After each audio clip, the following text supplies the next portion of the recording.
கர்த்தருடைய பரிசுத்த நாமத்திற்கு மகிமை உண்டாகட்டும். இந்த அதிகாலை வேளையில் கர்த்தருடைய சத்தத்தை கேட்க பல திசைகளிலிருந்து புறப்பட்டு தாகத்தோடு இந்த இடத்தில் வந்திருக்கிற உங்கள் அத்தனை பேரையும் வானத்தையும் பூமியையும் படைத்த ஆண்டவராகிய இயேசுவின் நாமத்தில் அன்போடு நான் உங்களை வரவேற்கிறேன். அற்புதர் இயேசு ஊழியத்தின் சார்பாக உங்கள் அத்தனை பேருக்கு நான் வாழ்த்துதலை பதிவு செய்து கொள்கிறேன். இந்த காலை வேளையில் தியானிக்கும்படி தேவனுடைய ஆவியானவர் நமக்கு கொடுத்திருக்கிற தேவனுடைய வார்த்தை லூக்கா எழுதின சுவிசேஷம், பரிசுத்த லூக்கா எழுதின சுவிசேஷம் 10ஆம் அதிகாரம் 42வது வார்த்தை 97வது பக்கத்தில் இருக்கிறது. தேங்க்யூ வண்டர்ஃபுல் த ஹோலி ஸ்பிரிட். தேவையானது ஒன்றே, மரியாள் தன்னை விட்டு எடுபடாத நல்ல பங்கை தெரிந்து கொண்டாள் என்றார். மீண்டும் கூர்ந்து பாருங்க. தேவையானது ஒன்றே, மரியாள் தன்னை விட்டு எடுபடாத நல்ல பங்கை தெரிந்து கொண்டாள். கர்த்தருடைய பரிசுத்த நாமத்திற்கு மகிமை உண்டாகட்டும். இந்த அதிகாலை வேளையில் தேவ சத்தம் கேட்க வந்திருக்கிற உங்களுக்கு எது தேவை என்பதை தேவ சமூகத்தில் காத்திருக்கிற வேளையில் தேவன் என் உள்ளத்தில் வைத்த செய்தியைத்தான் உங்களுக்கு தேவனுடைய தீர்க்கமான வார்த்தையாய் கொண்டு வந்திருக்கிறோம். எது நமக்கு தேவை? ஒன்றே ஒன்று தான் நமக்கு இந்த உலகத்தில் தேவையாக இருக்கிறது. ஆனால் அதற்கு மேல் வசனத்தில் 40வது வசனத்தில் வாசித்து பார்த்தால், மார்த்தாளோ பற்பல வேலைகளை செய்வதில் மிகவும் வருத்தமடைந்து அவரிடத்தில் வந்து, ஆண்டவரே, நான் தனியே வேலை செய்யும்படி என் சகோதரி என்னை விட்டு வந்திருக்கிறதை குறித்து உமக்கு கவலை இல்லையா? எனக்கு உதவி செய்யும்படி அவளுக்கு சொல்லும் என்றாள். இயேசு அவளுக்கு பிரதி உத்தாரமாக, மார்த்தாளே, நீ அநேக காரியங்களை குறித்து கவலைப்பட்டு கலங்குகிறாய். இன்னைக்கு நாமும் கூட அநேக காரியங்களை குறித்து கவலைப்பட்ட இருதயத்தோடு நீங்கள் இங்கே வந்திருக்கலாம். பல காரியங்கள் உங்களுடைய வாழ்க்கையில் கவலைகளை கொண்டு வந்திருக்கலாம்.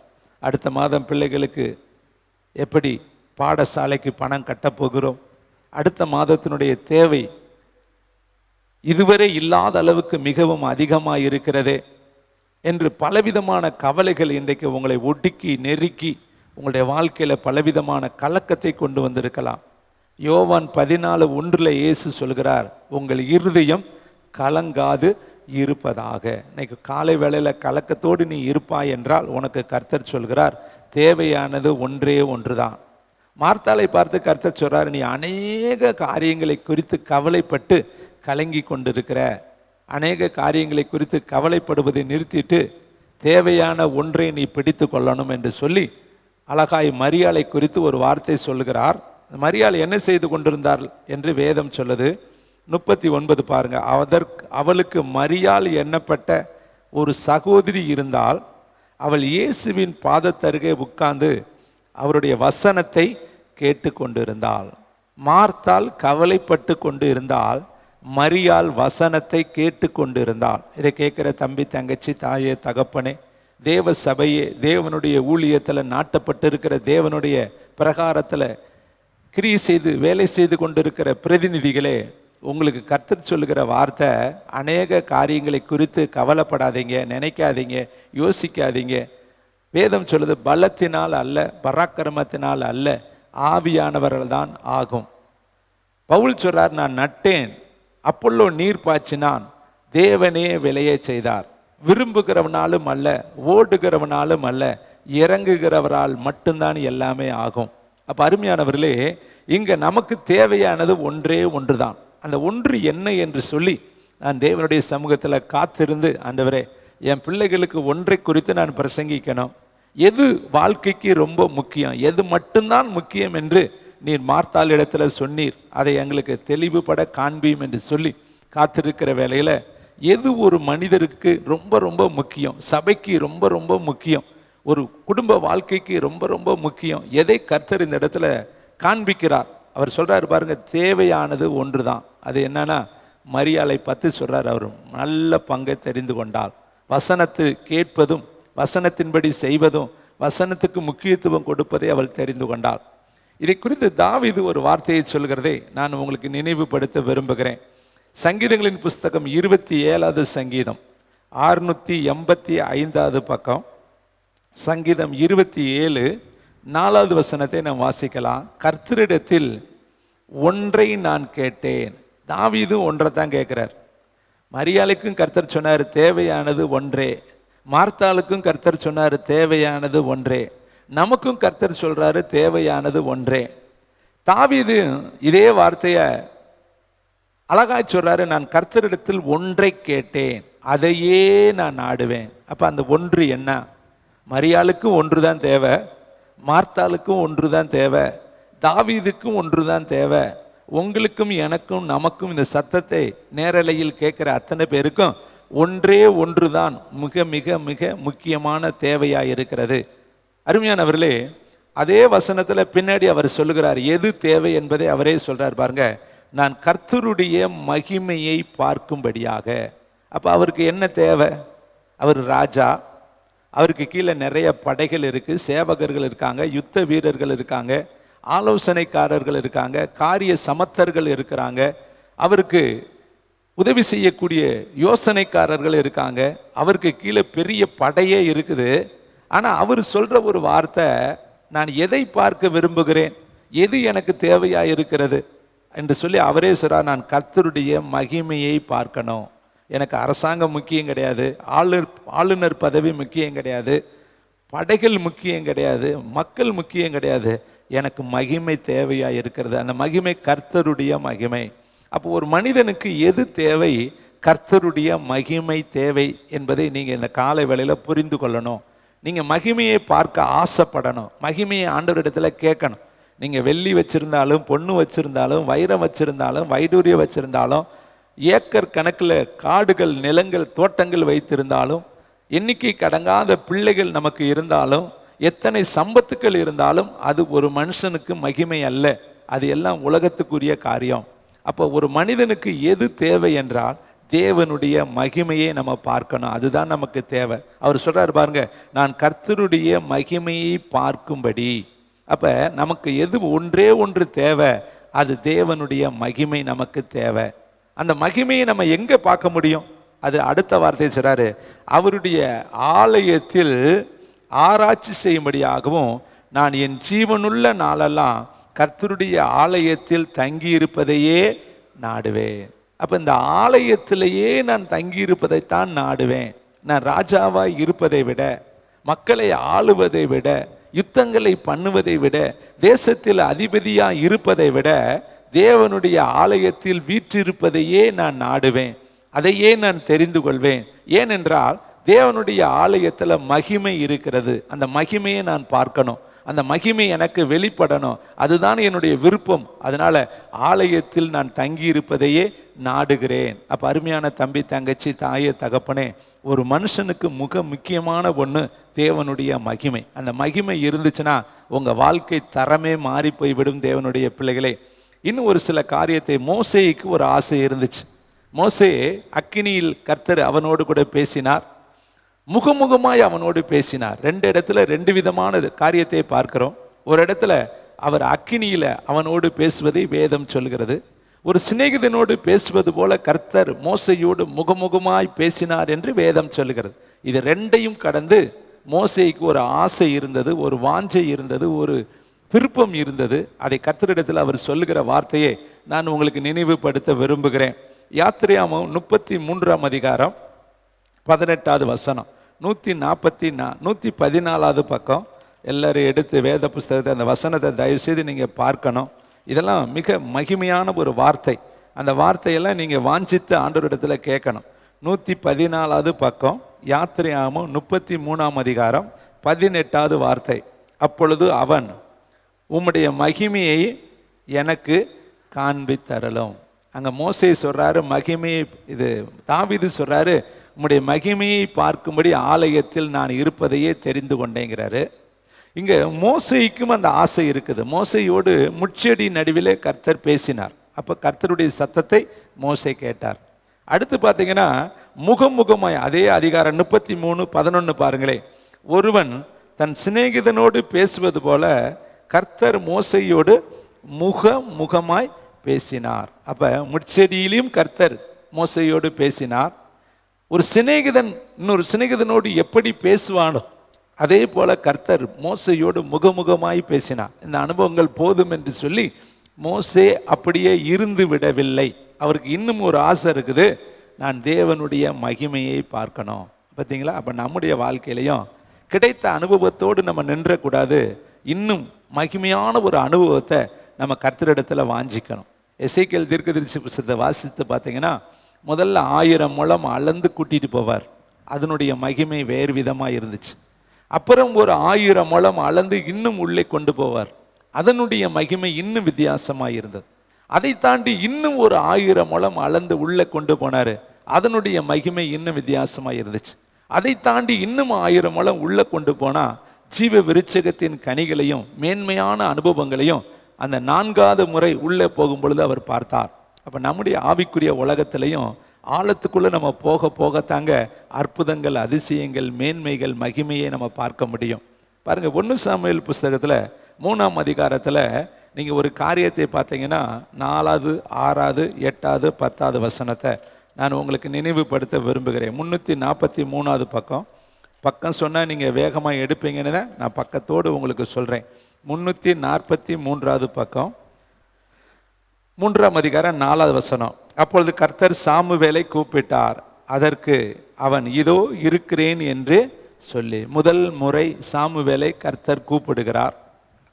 6வது வசனம், மறுபடியும் கர்த்தர் சாமுவேலை கூப்பிட்டார். அடுத்து 8வது வசனம், கர்த்தர் மறுபடியும் 3ஆம் விசை சாமுவேலை கூப்பிட்டார். அடுத்து 10வது வசனம், அப்பொழுது கர்த்தர் வந்து நின்று முன்போல சாமுவேலே சாமுவேலே என்று கூப்பிட்டார். எத்தனை முறை கூப்பிடுறார்? 4 முறை சாமுவேலோடு கூட கர்த்தர் பேசுகிறார். முதல் முறை கூப்பிட்ட அனுபவம் வேறு, 2வது முறை கூப்பிட்ட அனுபவம் வேறு, 3வது முறை கூப்பிட்ட அனுபவம் வேறு, 4வது முறை கூப்பிட்ட அனுபவம் வேறு. இப்போ 4வது முறை இப்போ தான் அவனுக்கு புரியுது, இது கர்த்தருடைய சத்தம். முதல் முறை கூப்பிட்ட பொழுது அவனுக்கு புரியலை. ஏலியின் இடத்துல ஓடி கூப்பிட்டீரா? 2வது முறை கூப்பிட்ட பொழுது ஏலியின் இடத்துல ஓடி கூப்பிட்டீரா? 3வது முறை கூப்பிட்ட பொழுது ஓடி ஏலியின் இடத்துல கூப்பிட்டீரா? 4வது முறை தெரிஞ்சுக்கிட்டான், கூப்பிடுறவர் கர்த்தர் என்று சொல்லி, கர்த்தாவே சொல்லும் அடியேன் கேட்குறேன். இப்போதான் அவனுக்கு புரியுது இந்த சத்தம் கர்த்தருடைய சத்தம்னு. அப்போ நம்முடைய வாழ்க்கையிலையும் ஆழமான அனுபவத்துக்குள்ளே போனால் கர்த்தருடைய சத்தத்தை நம்ம புரிந்து கொள்ள முடியும். இதை குறித்து இன்னொரு வசனத்தை நான் உங்களுக்கு நினைவுபடுத்த விரும்புகிறேன்.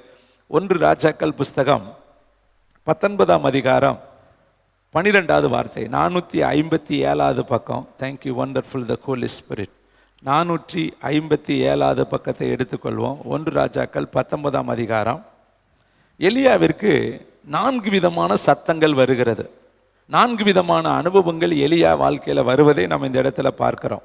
19ஆம் அதிகாரத்தில் தேங்க்யூ வண்டர்ஃபுல் 12ஆம் வசனம் 13ஆம் வசனம் வாசிக்கலாமா?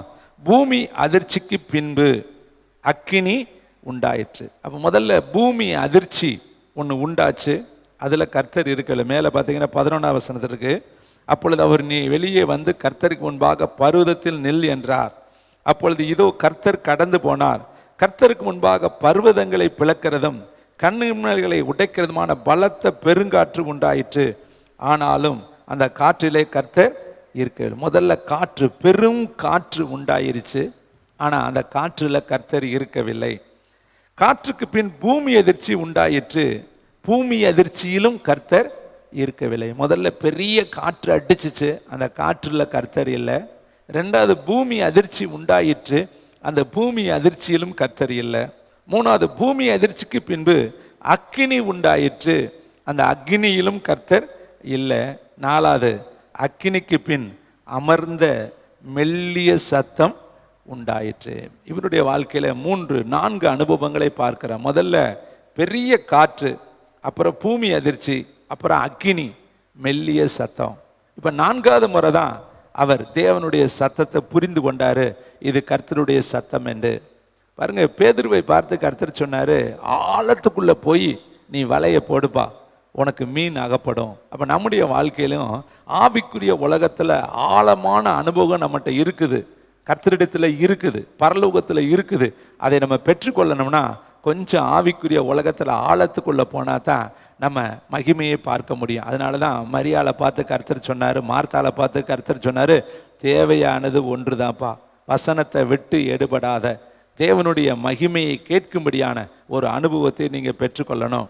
பாருங்களே, யோவான் 11:40 இந்த மகிமையை மார்த்தாள் மரியாளுக்கிட்ட, அதே மார்த்தாள்கிட்ட அவர் பேசுகிறார் மீண்டும் அந்த மகிமையை குறித்து. யோவான் 11:40 எல்லாரும் ஒரு நிமிஷம் பார்க்கலாம்.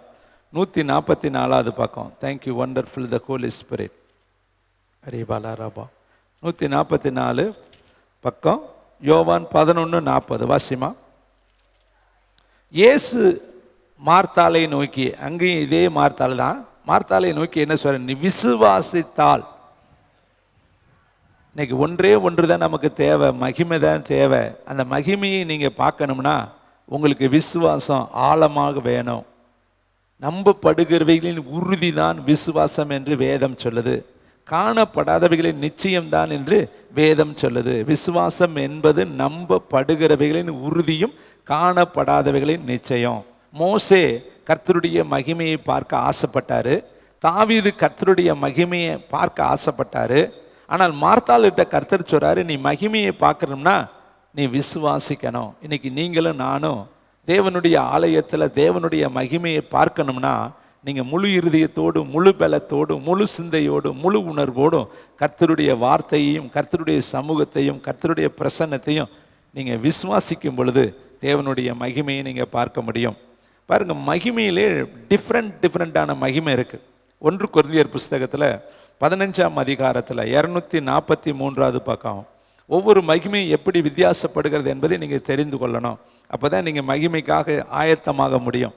1 கொரிந்தியர் 15ஆம் அதிகாரம் 40வது வசனம் 41வது வசனம்.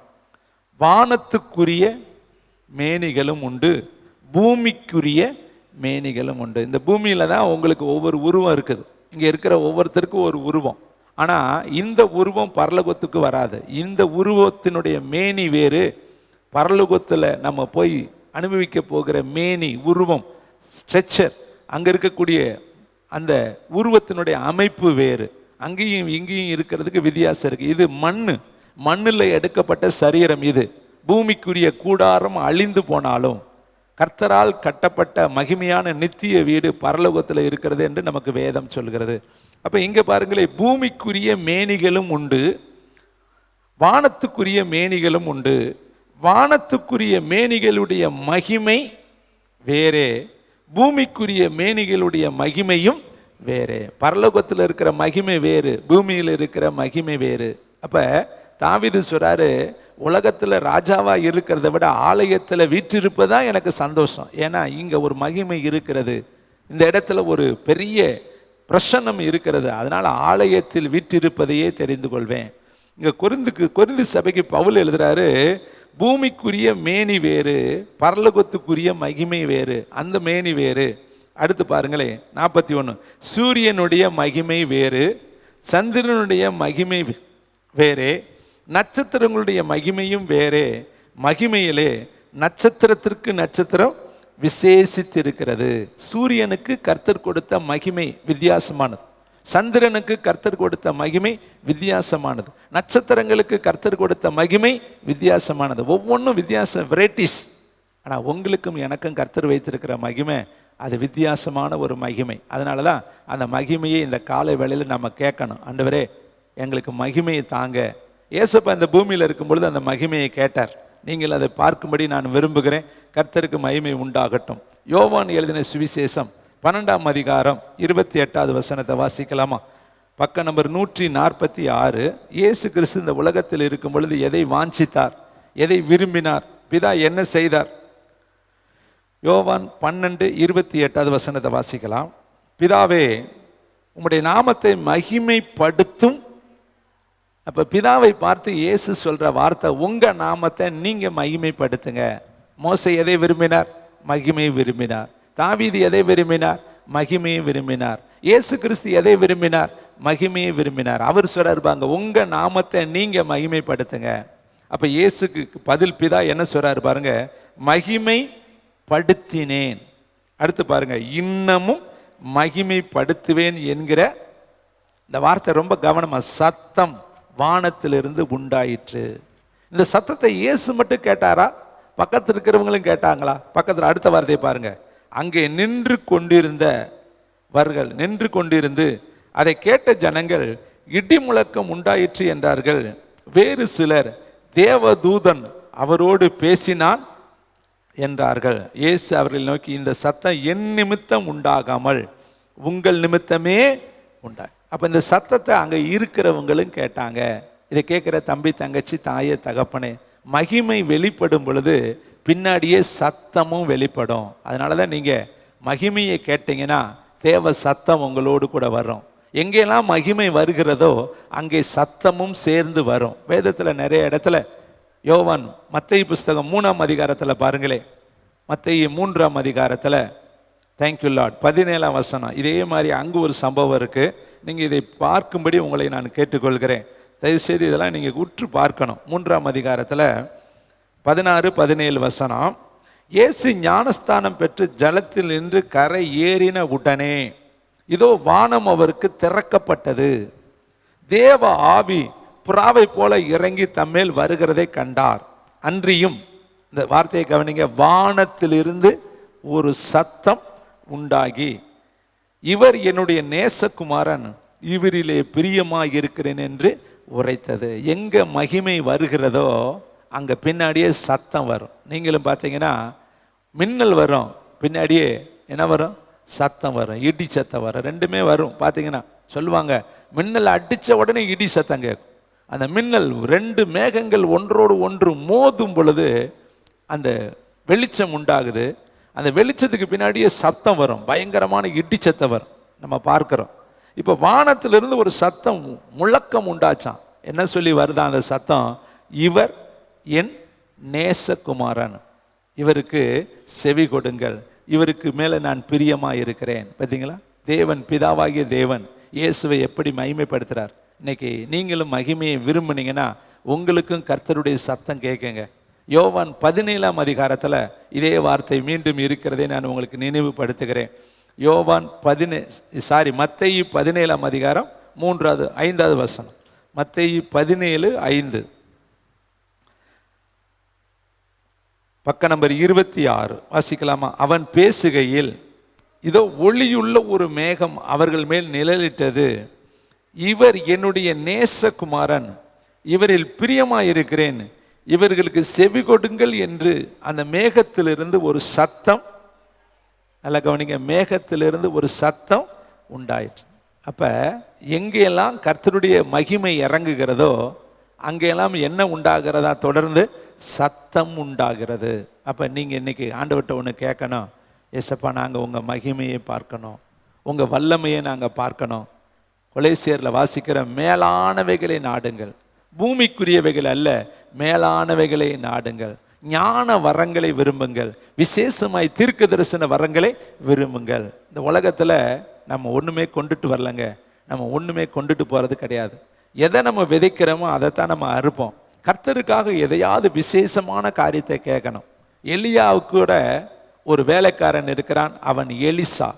எலியாவிற்கு கைகளுக்கு தண்ணீர் வார்த்தவன் என்று வேதம் சொல்லுகிறது, பணிவிடை செய்தவன் என்று வேதம் சொல்லுகிறது. அப்ப எலியாவுடைய வேலைக்காரன் எலிசா பணிவிடைக்காரன், உதவிக்காரன், ஒத்தாசைக்காரன். எலியாவிற்கு ஹெல்ப்பர்.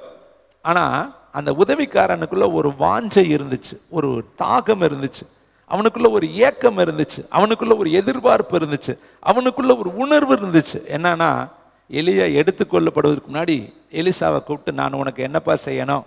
ராஜாக்கள்கிட்ட உன்னை பற்றி பேசணுமா? மந்திரிகள்கிட்ட உன்னை பற்றி பேசணுமா? உனக்கு நான் ஏதாவது செய்யணுமா? நான் போக வேண்டிய நேரம் வந்துருச்சு, என்னுடைய ஓட்டம் முடிய போகிறது, கடைசி காலத்தில் நான் இருக்கிறேன், உனக்கு நான் என்ன செய்யணும்னு அவர் ஒரு வார்த்தையை கேட்குறாரு. உடனே எலிசா சொல்கிறேன், உம்மிடத்தில் இருக்கிற ஆவியின் வல்லமை எனக்கு 2 மடங்கு வேணும், வேற எதுவுமே எனக்கு வேண்டாம். உம்மிடத்தில் இருக்கிற வல்லமை, உம்மிடத்தில் இருக்கக்கூடிய அந்த தீர்க்க தரிசன அபிஷேகம், உன்னிடத்தில் இருக்கக்கூடிய அற்புதம் செய்யக்கூடிய சக்தி, உன்னிடத்தில் இருக்கக்கூடிய வெளிப்பாட்டு வரம், உன்னிடத்தில் இருக்கக்கூடிய மரித்தோர்களை எழுப்புகிற அந்த அபிஷேகம் எனக்கு 2 மடங்கு வேணும்னு சொல்லி அவன் வாஞ்சையோடு கேட்கறதே நம்ம வேதத்தில் பார்க்குறோம். அப்ப எலிசாவினுடைய வாஞ்சை, எலிசாவுடைய விருப்பம், எலிசாவுடைய ஏக்கம், எலிசாவுடைய எண்ணம் என்னன்னா, உலகத்துக்குரியது அல்ல, உன்னதத்துக்குரியதை அவன் கேட்குறான். இதை கேட்குற தம்பி, தங்கச்சி, தாயை, தகப்பனே, இன்னைக்கு நம்முடைய வாழ்க்கையிலையும் உலகத்துக்குரிய காரியத்துக்காக நம்ம வாழக்கூடாது, அதுக்காக நம்ம ஓடக்கூடாது. மார்த்தாள் பாருங்க, கவலைப்பட்டுக்கிட்டு உட்கார்ந்துருக்கிற வீட்டில் உட்கார்ந்துருக்கிற ஒரு கர்த்தர், அவ வீட்டுக்குள்ள வந்திருக்கிறவர் வானத்தையும் பூமியையும் படைச்சவர், சர்வ வல்லமையுள்ளவர், மரித்தோரை எழுப்பக்கூடியவர், இல்லாதவைகளை இருக்கிறவைகளை போல அழைக்கிறவர், எல்லாவற்றையும் எல்லாவற்றாலும் நிரப்புகிறவர். அவர் சொன்னால் எல்லாமே ஆகும், அவர் கட்டளையிட்டால் எல்லாமே நிற்கும். அவ்வளவு பெரிய வல்லமையுள்ளவர் வீட்டுக்குள்ள வந்திருக்கிறாரு. ஆனால் அவளோ அவரை விட்டுட்டு போய் உட்காந்து வேற வேலை பார்த்து கொண்டு இருக்கிறான். அவளுக்கு இயேசுவை விட வேலை மேல முக்கியம், இயேசுவை விட வேலை தான் அவளுக்கு பெருசா இருந்துச்சு. அதனால தான் ஏசப்பா சொல்றாரு, நீ அநேக காரியங்களை குறித்து கவலைப்பட்டு கவலைப்பட்டு கவலைப்பட்டு கவலைப்பட்டு கலங்கிக்கிட்டு இருக்கிறமா, ஆனால் உன் தங்கச்சியோ மரியாள் என்னுடைய பாதத்தில் உட்காந்து வார்த்தையே கேட்டுக்கொண்டு இருக்கிறா. அப்போ இதை கேட்குற தம்பி, தங்கச்சி, தாயை, தகப்பனே, வேலை முக்கியம்தான், ஆனால் கர்த்தரை விட வேலைக்கு முக்கியத்துவம் தரக்கூடாது. குடும்பம் முக்கியம்தான், ஆனால் கர்த்தரை விட குடும்பத்துக்கு முக்கியத்துவம் தரக்கூடாது. ஆபிரகாம கர்த்தர் சோதித்தார். எதற்காக தெரியுமா? அவன் பெற்றெடுத்த அந்த ஒரே மகனாகிய ஈசாக்க அதிகமாக நேசிக்க ஆரம்பிச்சிட்டான். வயது முதிர்ந்த காலத்தில் அவன் பிறந்தபடினால அவனுக்கு அதிக முக்கியத்துவம் கொடுத்து அவன் பின்னாடியே தன்னுடைய நேரத்தை செலவு செய்து கொண்டு அவனுக்கு பின்னாடியே தன்னுடைய வாழ்க்கையை ஓட்டி கொண்டிருந்தான். அப்பதான் கர்த்தர் அவனை பார்த்து சொல்றாரு, கர்த்தர் ஆபிரகாமை சோதித்தார் என்று வேதம் சொல்லுது. இந்த வார்த்தையை நம்ம படிக்கும் பொழுது ஆபிரகாமை மட்டும்தான் சோதிப்பாரா? நம்மளை சோதிச்சு பார்க்க மாட்டாரா? நம்ம சோதிச்சு பார்த்தா நம்ம அந்த சோதனையில ஜெயிக்கணும் இல்லையா? ஆபிரகாமை சோதித்தார், அந்த சோதனையில ஆபிரகாம் ஜெயித்தான். யோபுவை கர்த்தர் சோதித்தார், அந்த யோபு அந்த சோதனையில ஜெயித்தான். இன்னைக்கு உங்களையும் என்னையும் கர்த்தர் சோதிக்கும் பொழுது அந்த சோதனையில நம்ம ஜெயிக்கணும். வேதம் சொல்லுது, சோதனையை சகிக்கிற மனுஷன் பாக்கியவான், அவன் உத்தமன் என்று விளங்கின பின்பு கர்த்தர் தம்மிடத்தில் அன்பு கூறுகிறவர்களுக்கு வாக்குத்தத்தம் பண்ணின ஜீவ விருட்சகத்தின் கனியை கொடுப்பார் என்று சொல்லி வேதம் சொல்லுது. அப்போ உங்களையும் சோதிக்கிற ஒரு நேரம் இருக்குங்க. யோபு பேதுருவை பார்த்து கர்த்தர் சொன்னாரு, சாத்தான் உன்னை சோதிக்கும்படி என்னிடத்துல உத்தரவு கேட்டுக்கொண்டான், நானோ உன் விசுவாசம் ஒளிந்து போகாதபடி உனக்காக நான் ஜெபித்தேன். அப்ப பேதுருவை மட்டும்தான் சாத்தான் சோதிப்பானா? உட்கார்ந்துருக்கிற உங்களை என்னை சோதிச்சு பார்க்க மாட்டானா? அதுக்கு அவன் நம்ம இடத்துல வரும் பொழுது கர்த்தர் சோதனைக்கு அனுமதி தரமாட்டாரா? நம்ம நினைக்கிறேன் வேதத்தில் எழுதப்பட்டது அவங்களுக்கு தாங்க, எங்களுக்கு இல்லைன்னு நினைக்காதீங்க. கர்த்தருடைய கண்கள் பூமி எங்கும் பார்த்து கொண்டு இருக்கு. உங்களுக்கும் சோதனை வரும், உங்களுக்கு நெருக்கம் வரும், உங்களுக்கு உபத்திரம் வரும். வேதத்தில் எழுதப்பட்டிருக்கு யோவான்ல, உலகத்திலே உங்களுக்கு உபத்திரவம் உண்டு, ஆகிலும் திடன் கொள்ளுங்கள், நான் உலகத்தை ஜெயித்தேன். அப்போ கர்த்தருடைய வார்த்தை எலியாவிற்கு எப்படி இருந்துச்சோ அப்படிதான் நமக்கும், எலிசாவுக்கு எப்படி இருந்துச்சோ அப்படிதான் நமக்கும், மோசேக்கு எப்படி இருந்துச்சோ அப்படிதான் நமக்கும், தானியேலுக்கு எப்படி இருந்துச்சோ அப்படிதான் நமக்கும். நம்ம விதிவிலக்கு கிடையாது. அவர்களுக்கு மட்டும்தாங்க சோதனை, எங்களுக்கெல்லாம் பூரா சாதனை தான் நினைக்காதீங்க. அவங்களுக்கு வந்ததெல்லாம் நம்முடைய வாழ்க்கையில வரும். நீங்க எபிரேயர்ல வாசித்து பார்த்தா, மேகம் போன்ற இத்தனை திரளான சாட்சிகள் நம்மை சுற்றி நெருக்கி கொண்டு இருக்க பாவமான யாவற்றையும் தள்ளிவிட்டு விசுவாசத்தை துவக்கிறவரும் முடிக்கிறவருமாகிய இயேசுவை நோக்கி நமக்கு நியமிக்கப்பட்டிருக்கிற ஓட்டத்திலே பொறுமையோடு ஓட கடவோம். மேகம் போன்ற திரளான சாட்சி. மோசே ஒரு சாட்சி, நோவா ஒரு சாட்சி, ஆதாம் ஒரு சாட்சி, ஏனோக்கு ஒரு சாட்சி, நீங்க அப்படியே யோசுவா ஒரு சாட்சி, தானியேல் ஒரு சாட்சி, செப்பனியா, மீகா, நாகும், வேதத்தில் இருக்கிற எல்லா தீர்க்கதரிசிகளும் ஒரு சாட்சி. நீங்க பார்த்தீங்கன்னா அதே போல பின்னிட்டு பார்த்த லோத்து மனைவி ஒரு சாட்சி, விழுந்து போன ஏவாள் ஒரு சாட்சி, விழுந்து போன சவுல் ஒரு சாட்சி. இதெல்லாம் மேகம் போன்ற திரளான சாட்சிகள் நம்மை சுற்றி நெருக்கி கொண்டு இருக்க. மறுதளித்த பேதுரு ஒரு சாட்சி, இயேசுவை காட்டி கொடுத்த யூதாஸ் காரியத்து ஒரு சாட்சி. இப்ப நம்முடைய வாழ்க்கையிலும் இவர்களை போல நம்ம இருக்கக்கூடாது என்பதுக்கு தான் கர்த்தர் நமக்கு இதெல்லாம் எழுதி வைத்திருக்கிறார். அப்ப அருமையான தம்பி, தங்கச்சி, இங்கு வேதம் சொல்லுகிறது, ஏசப்பா சொல்றாரு, சத்தம் உண்டாயிற்று. என்னன்னு சத்தம் உண்டாயிருச்சா? இவர் என் நேசகுமாரன், இவருக்கு செவி கொடுங்கள். அந்த சத்தத்தையும் அங்க இருக்கிறவங்க எல்லாம் கேட்டாங்க. வேதத்துல பவுலடிகள் சொல்ற ஒரு வார்த்தையை நான் உங்களுக்கு நினைவுபடுத்த விரும்புகிறேன். அப்போஸ்தலர் புஸ்தகம் 22:7. இந்த எலியா எப்படி எலிசா கேட்டார் இல்லையா, என்னுடைய அந்த 2 மடங்கு வல்லமை வேணும்னு, அதே போல பவுலுடைய வாஞ்சையை பாருங்க, அவனோடு கர்த்தர் எப்படி பேசினார். அப்போஸ்தலர் 22ஆம் அதிகாரம் 196வது பக்கம். தேங்க்யூ வண்டர்ஃபுல் த ஹோலி ஸ்பிரிட். 22ஆம் அதிகாரம் 7வது வசனத்துல அந்த அதிகாரிக்கு பவுல் சொல்லுகிற ஒரு வார்த்தை ரொம்ப முக்கியமான வார்த்தை. 5வது வசனம். அதற்கு பிரதான 17ஆம் அதிகாரம் 22ஆம் அதிகாரம் 7வது வசனம். நான் தரையிலே விழுந்தேன். அப்போஸ்தலர் 22:7. நான் தரையிலே விழுந்தேன். அப்பொழுது சவுலே சவுலே நீ என்னை ஏன் துன்பப்படுத்துகிறாய் என்று என்னுடனே சொல்கிற ஒரு சத்தத்தை கேட்டேன். ஒரு சத்தம் வருது பார்த்தீங்களா? உங்களை நோக்கி அந்த சத்தம் வரும். நீங்க உண்மையான இருதயத்தோடு பரலோகத்தை பார்த்தா தேவனுடைய சத்தத்தை நம்ம கேட்க முடியும். சவுலை நோக்கி ஒரு சத்தம் வந்துச்சு, வானத்திலிருந்து ஒரு சத்தம் உண்டுச்சு, மெல்லிய சத்தம் உண்டாயிற்று. சாமுவேலுக்கு ஒரு சத்தம் உண்டாயிற்று, பேதுருவுக்கு ஒரு சத்தம் கேட்டான், அனனியா ஒரு சத்தம் கேட்டான். வேதத்துல நிறைய பேர் தேவனுடைய சத்தத்தை கேட்டிருக்கிறாங்க. நீங்களும் அந்த வாஞ்சைக்குள்ள கேளுங்க, ஆண்டவரே நாங்களும் இந்த உலகத்துல ஒரே ஒரு முறை வாழ்கிறோம், இப்படிப்பட்ட மகிமையை எங்களுக்கு காண்பீங்க, நாங்களும் சத்தம் கேட்கிற ஆடுகளாய் இருக்கணும். நம்ம பாட்டு மட்டும் சகோதரன் எழுதின பாட்டை சத்தம் கேட்கும் ஆடு நானையான்னு பாடிட்டு சத்தம் கேட்காமல் வாழக்கூடாது. செவிட்டு விரியன்களாய் நம்ம இருக்கக்கூடாது. நம்ம கர்த்தருடைய சத்தத்தை கேட்கணும்னா முதல்ல அவருடைய மகிமையை வாஞ்சிக்கணும். மகிமை வந்துட்டாலே பின்னாடியே தேவனுடைய சத்தம் வந்துடும். தேவனுடைய பிள்ளைகளே பாருங்களே, வேதம் சொல்லுது ஒரு சத்தத்தை கேட்டேன். அப்போஸ்தலர் 9ஆம் அதிகாரம் 4வது வசனத்தை பாருங்க, அங்கேயும் அந்த சத்தத்தை அவர் எழுதுகிறார். அப்போஸ்தலர் 9ஆம் அதிகாரம் 4வது வசனம். Thank you Lord Jesus. வாசிக்கலாமா? அப்போஸ்தலர் 9ஆம் அதிகாரம் 4வது வசனம். அவன் தரையிலே விழுந்தான். அப்பொழுது சவுலே சவுலே நீ ஏன் என்னை துன்பப்படுத்துகிறாய் என்று தன்னுடனே சொல்லுகிற ஒரு சத்தத்தை கேட்டான். எது உங்களுக்கு தேவை? மகிமை தேவை. எது உங்களுக்கு தேவை? தேவனுடைய சத்தம் உங்களுக்கு தேவை. தாவீதை நீங்க கவனிச்சு உத்து பார்த்தீங்கன்னா, போகலாமா, தண்டை பின்தொடரலாமா, ஒவ்வொரு முறையும் தாவீது ஜெபம் பண்ணுவார். கர்த்தரிடத்துல தனித்து போய் கேட்பார், ஆண்டவரே நான் அந்த தண்டை பின்தொடரலாமா? கர்த்தர் பின்தொடர். பெலிஸ்தர்கள் என்னை பிடிப்பாங்களா? இந்த கேகிலான் மக்கள் என்னை பிடிச்சு அவங்கள்ட்ட கொடுப்பாங்களா? ஆமா, அவங்க உன்னை பிடிச்சு கொடுப்பாங்க.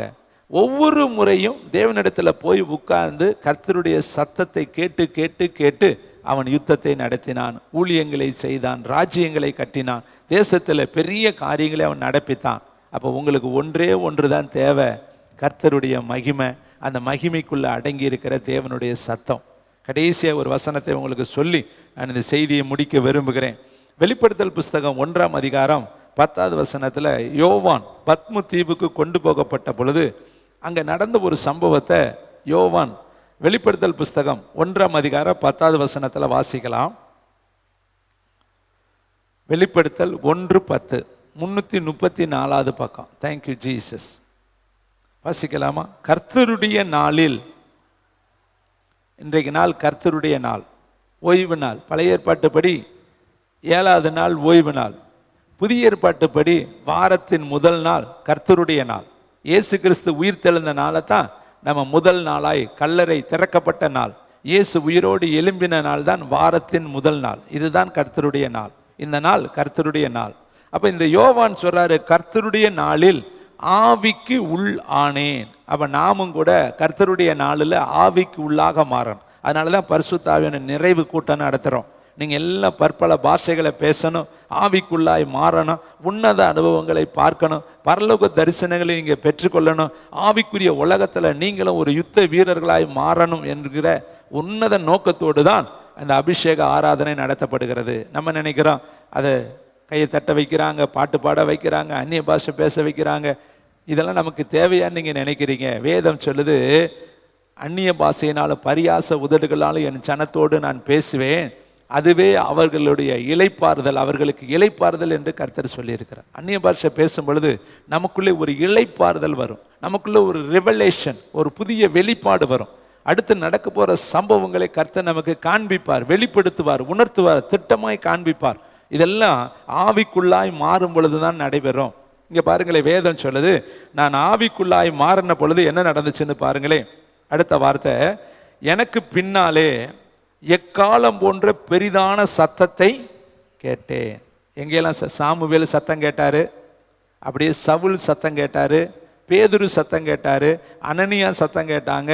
வேதத்தில் நிறைய இடத்துல சத்தம் உண்டாயிற்று. ஏசப்பாவுக்கு சத்தம் வானத்திலிருந்து உண்டாயிற்று.